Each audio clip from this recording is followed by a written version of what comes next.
Hello and welcome to Unit 8, Measure, Understand, and Share Student Growth. And in many ways, I think this is the most difficult unit of all of them. I remember when I took the exam, this was the most difficult unit for me, and from many of the boot camps that I've done, this is this has been widely agreed upon as the most difficult unit. So I really want you to pay attention here. All right, so real quick, if you want to get the PowerPoint right here, you just click the link in the description. And if you want the link to my personal trainer site, if you know, within the Google directory, that's also in the description as well. So let's get to it. Unit 8 is broken down into three different sections: measure student progress, analyze student growth, and tell your student growth story. So let's go to the first one here. Measure student progress. Right? We're gonna measure student progress. This video goes for the entire unit, and I want you to watch the entirety of this video. In this video, I show you how to do all of these tasks located in the left hand side here, starting with create a sheet, add a chart. Now this video can be found on my Google Trainer site. Excuse me. This video can be found on my YouTube channel, but it's also, if you have the PowerPoint, it's embedded in the PowerPoint as well. Um, Recording and reporting. Excuse me. Track growth. Right. So this unit is to track student growth. Now, recording and reporting on student data can be it can be time consuming. So what you want to use is these Google tools are going to help you save time. You can use Google tools, and remember, this unit right here focuses on Google Sheets. So right now we're focusing on Google Sheets, right? You can use it for attendance, contact information, behavior reports, parent communication, and examples of student work. Okay, Google Forms also is integrated in this unit, right? Google Forms are meant to easily collect data, and then Sheets are to analyze that data. So I'm going to say this one more time. Forms are to collect the data, and then you're going to use Google Sheets to analyze the data, and we're going to get into that as we move forward. So, collecting different types of student data. Okay, you can create a grade book using Google Sheets. Okay, now you guys probably have your own grade books, whether it be End Grade, Genesis, but you could use Google Sheets as well, right? Using Google Sheets, teachers can enter data, and you could build a simple grade book to track student scores, and you're able to analyze it as well. Um, Classroom checks with a Google Form, so you could use Google Forms just to, as an easy way to do a quick check on, content, see if the students are getting it, see which areas of a lesson the teacher needs to focus on. You can create a form, and when you create a Google form, like I said, that's to gather information. You could add all different types of questions, various questions. Um, Protected data. Now, what's important here with Google Sheets is that when you can actually protect your data, so you can lock down a group of cells where nobody has access to change that, right? So you don't want to share a Google Sheet and then somebody goes in and changes the grades or anything like that. So you can lock that down and keep that information safe. And I'll show you how to do that as well. You can grade presentations with rubrics and forms. So let's say you want to create a Google form. You can include a drop-down list as an answer choice, and then your students can critique the work, right? So the drop-down list will be like something like let's say a student is approaching, has exceeded expectations. Create questions for each criteria, so approaches, meets, and exceeds expectations. Yeah, all right, so let's say using Google Sheets and Forms to measure progress, right? The title of this chapter right here, it says to measure student progress, right? So we're talking about two things. We're talking about forms and sheets, right? Forms to collect information, sheets to analyze that information. So Google Sheets is flexible enough to import data from existing spreadsheets. So you can take data from one spreadsheet, import it in, and then analyze it in the new spreadsheet. Google Forms again provides a quick and easy way to collect data. You can collect attendance, assignments, behavior reports. It's basically a database of student and parent contact information you could create as well. Google Sheets are excellent to track student assigned textbook. This is what I've used it for. A Google Sheet, you put the student's name in one cell, and in the cell right next to it, you put what the book number is. And you won't lose it. Not like when you used to write it down on a piece of paper, and maybe you lose it in your desk somewhere.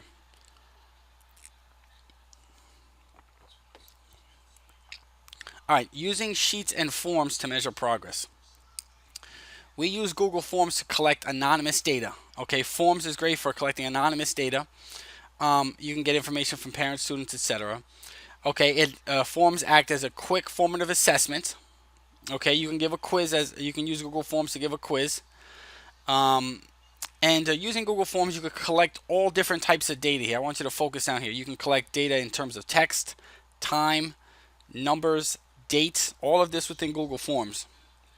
Teachers can actually use Google Forms to judge, like, for example, a science fair. So maybe you have your students do a science fair, right?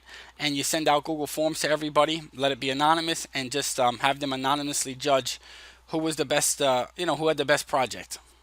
And then you could actually store that information in Google Sheets to collect it there. All right, so here's a quick lesson check. You can only input data into a Google Sheet through a form. Is that true? The keyword is only. No, that's false, right? It doesn't have to come from a Google form. You can go into a Google Sheet and you could enter the information yourself. You don't need it to come from a form always. Which feature limits the type of data that can be entered into a cell? Okay, we didn't really talk about this, and they really don't go into this in the fundamentals training for some reason. It's called data validation. So, remember the type of data that's entered in a cell. I'm going to show you later, but the the Google Sheet's gonna you're gonna mark that data as either text or numbers, and then the sheet will treat it as either text or numbers, and that'll come up in the next section. Which of the following are types of data you can collect with Google Forms? So what type of data can you collect with Google Forms? I just did this, right, real quick. Well, let's see. I mentioned text, I mentioned dates, and I mentioned numbers. Of course I didn't mention fingerprints. Of course not. Which app allows you to analyze data? Okay, analyzing data, right? Which one is that? Google Sheets is to analyze the data. Remember, Forms is to collect the data. Google Sheets is to analyze it. All right. This is a very important section here, so I want you to pay attention. Um, Getting an accurate picture of student growth through Google Sheets. Effective data analysis can detect weak areas of students, right? So you want to use Google Sheets to find out where students are falling behind and identify struggling students. There's a number of tools built in Google Sheets. We're going to go over those that allow teachers to organize, sort, and filter all this data. And then you could use these sorting features and accurately reflect what students are learning. Don't forget, educators can use Google Forms, right? You can still use Google Forms as a quick assessment to collect data, and that data will go directly into the Google Sheet. Okay, give me 1 second here.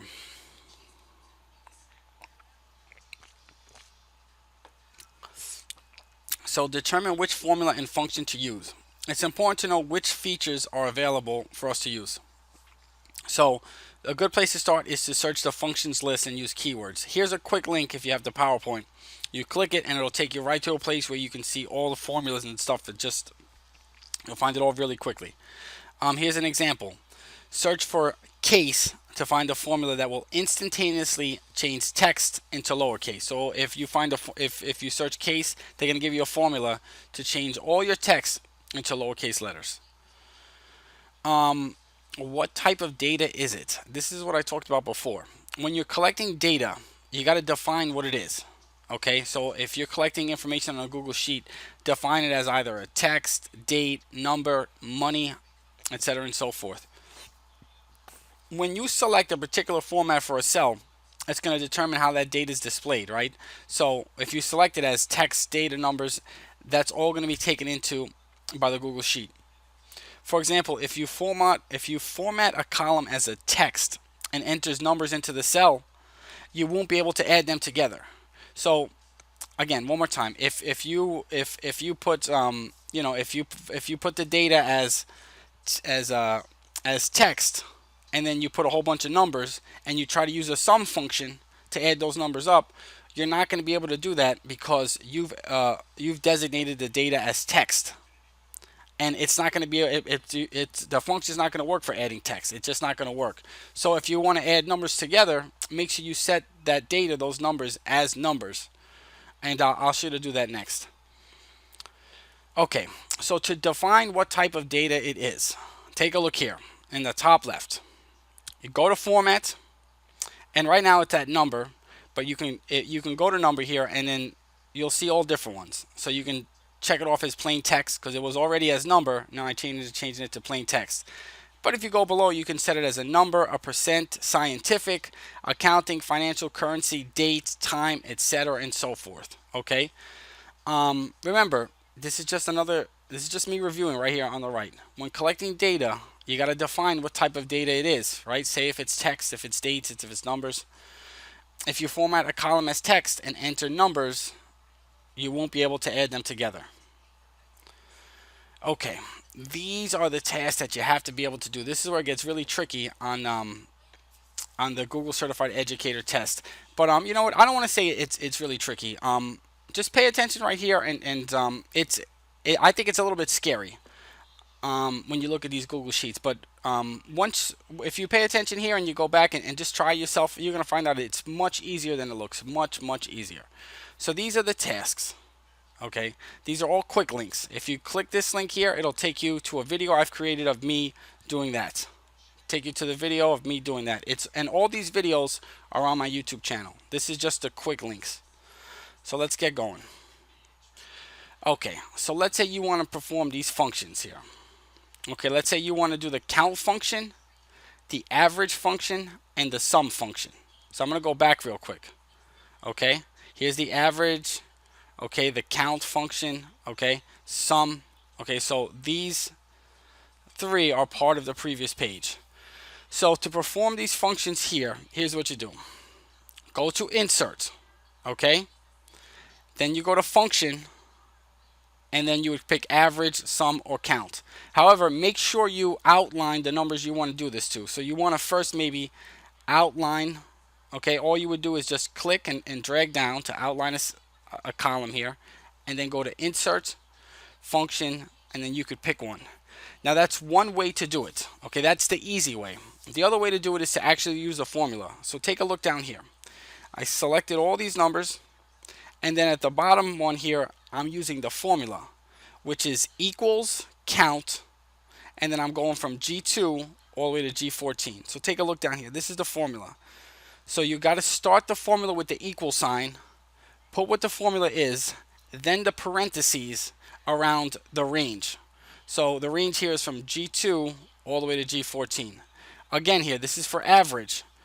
I start with an equal sign, type in average, because this is the average formula, and then I do the parentheses to set my parameters, right? So I'm going from, again, G2 to G14. Same things here now, right? I'm using the equal sign, so I'm going equal sum, G2 to G14, and then you just press enter, and it gives you the answer here. You see 13? Because I'm counting how many values. 1, 2, 3, 4, 5, 6, 7, 8, 9, 10, 11, 12, 13. So all 13 show up. This is the average, right? My average score is 544. It's kind of blocked out, but yeah, that makes sense, right? What's the sum of all of these? 780. So it's going to give you the answer right there. Give me 1 second.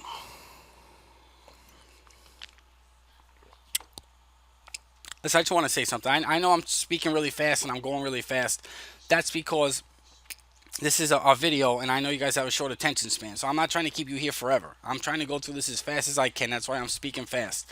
I don't want this. It's 13 units, so I'm trying to kind of rush through it here for you guys. I know you're not going to stay with me for all 13 videos, but if you click on this video and you just want something real quick, I'm going fast. To keep you engaged, kind of. All right. So let's say you want to sort data by range and sheets. Remember, you're going to start by going to data first, and then you see the bottom is to sort by range, and the top is to sort by sheet. Okay, and you could also sort ascending order or descending order. A to Z is going up, right? Ascending order. Z to A is going down. All right. So if, for example, here, if this is sorted into, let's say, ascending order, it would start with the lowest number score, which would be 480, and then it would go to the highest score, which is 700. You could do the same thing alphabetically. Okay, just a heads up, if you sort by sheet, it's going to take the whole, if I sort by sheet, it's going to take the whole row with me. Now with these, I know I'm showing you screenshots, but you really have to watch the videos. Okay, this video right here that I have embedded in the beginning of this unit is probably the most important one. It's only, I think it's only 18 minutes, but it's in depth and you really get an understanding for it. So this is kind of like just an overview. You really got to watch the video here. All right, let's go to the next one. Okay, unique values. How do you find unique values from a range? Okay, so all you do here is you select all of them. Okay, you select your data. So here's what I'm doing. Let's say I want to find a unique value, and a unique value is just is basically which ones only come up one time. So I select all of these here, and I'm just going to use the formula. Okay, the formula is equals the word unique, and then again, like we said, the parentheses, and you have to just highlight it. Okay, unique G22. So you can actually type in first. Actually, first you could type in unique. Excuse me. Type in first equals unique, and then just sort of highlight what you want, and it'll give you from G22 to G42. This is the most difficult one here. The if. Okay. Use the if function to determine if a response is correct. Enter the formula for a cell. Click the corner and then drag down. So for example here, let's say you want to see if something's correct. Again, you really got to watch the video for this one. So I'm going to do equals if, and then let's say I selected J22. So if it equals Springfield, and the question here is what's the capital of Illinois? Springfield's the answer, right? So you got to go equal if, do your parentheses, select the box, and if it equals Springfield, notice I'm putting quotations on. Whatever word you have, you have to put quotations. So if it equals Springfield, I put a comma, that's correct. Quotations around that. And then I put another comma for wrong, meaning if it's not Springfield, then it's going to come back as wrong. So I do that in this box right here. Okay, I press enter and it comes back correct because Springfield is correct. And very important, pay attention right here. You see this little corner piece? Okay, I have to grab that with my clicker and then pull it down. That's why this green arrow is going down. So I pulled it all the way down and it gives you, see, Springfield's correct, Albany's wrong. Springfield's correct, Springfield's correct, St. Louis is wrong, Trenton's wrong, Columbus is wrong, Springfield's correct. All right, so let's go to the next one. I'm just gonna go back real quick. I'm gonna say this one more time. That this is like rushed and this is like a shortcut. You really have to watch this video. All right, so the average function. What does that do? It calculates the average scores. You type in equals average. You put those parentheses and then just select what you want, and it'll give you the average. The if function. Okay, that's gonna return a specific value if the criteria are true. Okay, so like with the Springfield thing, if it was true, I wrote correct. If it was wrong, I wrote, if it's not correct, I have it come back as wrong. So for example, here's one. Like what's the capital, what's the tallest mountain? I think it's Everest. I guess that's why they put it here. But it equals if, this thing's popping up here. Give it a second. So if equals if, and then A2 Everest. So Everest is what you're looking for. That's if it's Everest, then give you correct back. And then another comma, that means if it's not Everest, send back wrong. The sort function. Okay, what do we say about the sort function? What does that do? Basically, you can sort in ascending order or descending order. Remember, A to Z is ascending, Z to A is decreasing. And it's not just with numbers. You can do it alphabetically as well. So if you sort text, it's going to go in alphabetical order. The sum function is very easy, right? Sum means just add everything up. So you can type in equals sum, and then you could just highlight what you want. Unique, that gives you a list of values that have come up in the data, okay? Doesn't matter how many times. So unique just gives you, it doesn't matter if it's come up 10 times. It doesn't matter if something else came up 5 times or 1 time. It just wants to let you know which, basically, what has has it ever shown up? Is it has it ever taken place? And if it does, it's yes. The count function, that counts how many just how many are there in the range. So if you have, like, for example, I don't know, 35 cells, with different names. It'll count them up and it'll say you have 35 different, 35 different cells. So count just counts how many. Okay. What Google tools create a digital questionnaire to collect entries? Right? Collect information. We always say collect information is forms. Which function ignores duplicates? Okay, in a list and returns just if it just came up just one time. That's the one we just talked about, unique, right? Which of the following are types of data that you can store in a Google Sheet? You can store numbers, text, and dates. Users can only use Google Sheets on a Chromebook. Is that true? No, it doesn't have to be a Chromebook. It can be any PC. All right, last section here. Tell your growth story. All right, give me a second.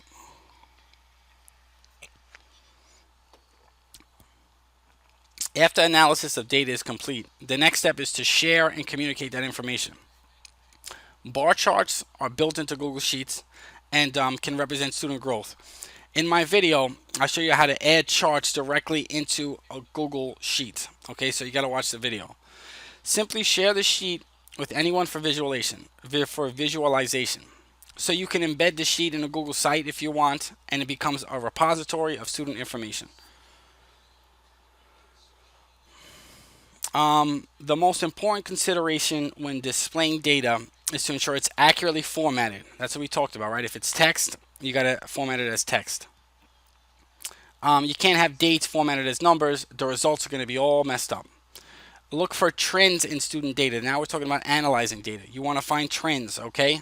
Think about those, what do you call line charts, okay? And that's a part of early intervention. Use bar charts of each student with a trend line. So you can use bar charts and create a trend line within it to visualize achievement. Hopefully the trend is upward, right? Students learning.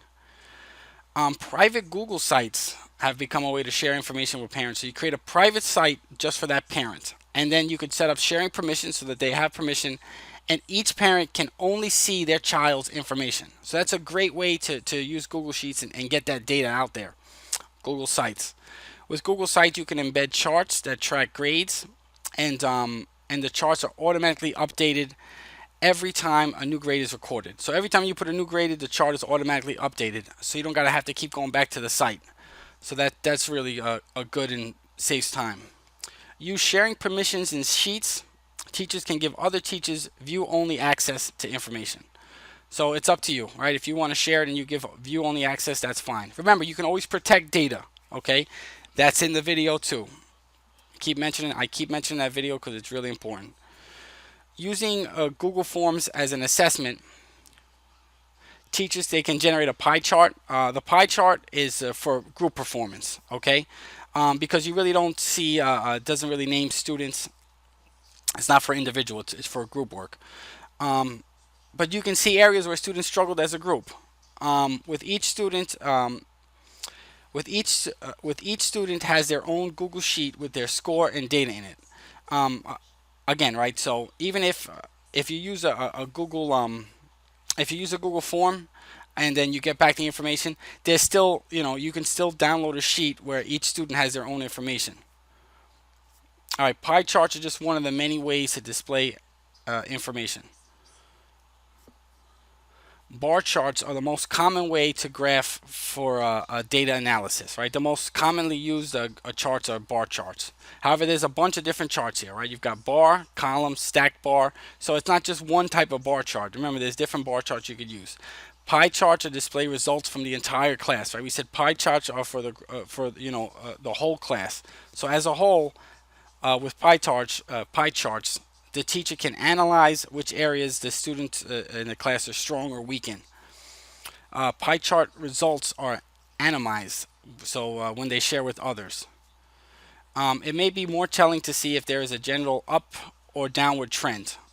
Give me 1 second. I'm gonna charge this. 1 second. If we see a student slipping, that we can intervene. In this case, a line chart is a great tool to keep track with performance over time, right? So line charts are to track students over time, right? It's like a longitudinal assessment. Line charts can be especially helpful if we're using assessment standards. Okay, so you can link standards to these line charts, and you can assess students several times over a grading period. And here they are. The bar graph compare differences between groups. A line graph is to compare changes over a period of time, and the pie graph is to compare parts of a whole. So this is an important. This is a great infographic right here. And just real quick, this is just something to think about. For student trends, think about the following: what are you trying to communicate? Um, you know, which chart would be best to communicate? This is what to think when you're picking charts. Could you create more than one chart? Things like that. Okay, charts created in Google Sheets can be added to a site. Is that true? Absolutely. Which chart could best be used to represent trends over time? What did I say over time? Which one is longitudinal? The line chart. Which type of graphs represent values as percentages of a whole? When I said whole, right, use for a whole, we said pie charts. I said that like 6 times. Google Sheets can be used to share student performance data with others. Is that true? Absolutely, right? You could share that with remember, we said with the parents, you could put it in a private site. All right, so let's finish this up. Unit check. What tool can Mrs. Mitchum use to add data to her Google Sheet more easily? Google Forms, right? Forms and Sheets go together. So you could collect data with forms, and then you could use that tool to add data to the sheet, nice and easy, right? You collect data in the form, and it gets sent right to a sheet. But we covered that in Unit 3. Remember, Unit 3, we covered that. Which formula could calculate the average? Super easy, right? Equals average. Always have that equal in front. Mrs. Mitchum, whatever, wants to share results with another teacher, but it's not allowed does not want to allow that teacher to alter the data. So what should they do? Protected range and protected sheet. Okay, protect both of them. Okay, you can always protect your data to make sure it's not altered. Google Forms are most helpful with which types of tasks? Quick classroom checks, right? That's great for Google Forms. Also to measure progress over time. And number 5, which function would provide Mrs. Mitchum a compressed list of standards she has assessed, right? So a compressed list of standards means you don't want the same ones coming up 6, 7, 8, 9, 10 times. You just want which ones came, if it came up at least once. That's the unique function, right? So if you want a compressed list, unique, because you don't care if the standard came up 4 or 5 times. You just want to know if I hit it. Did I hit the standard at least once? Use the unique function. By comparing a line graph and in a pie chart, which of the following is accurate? Okay, you can both can be shared publicly. You can pull data from multiple sources, and both can be customized. Okay, so all of these work for line graphs and pie chart features. And all right, that's it for Unit 8. But I'm going to say this one more time. You really got to go back. You got to watch that one video. Okay, because Unit 8, a lot of it is task based. So that video, I think it's like 18 minutes, but it's really worth it. All right, so thank you for your time. If you want to get the PowerPoint, just click the link below.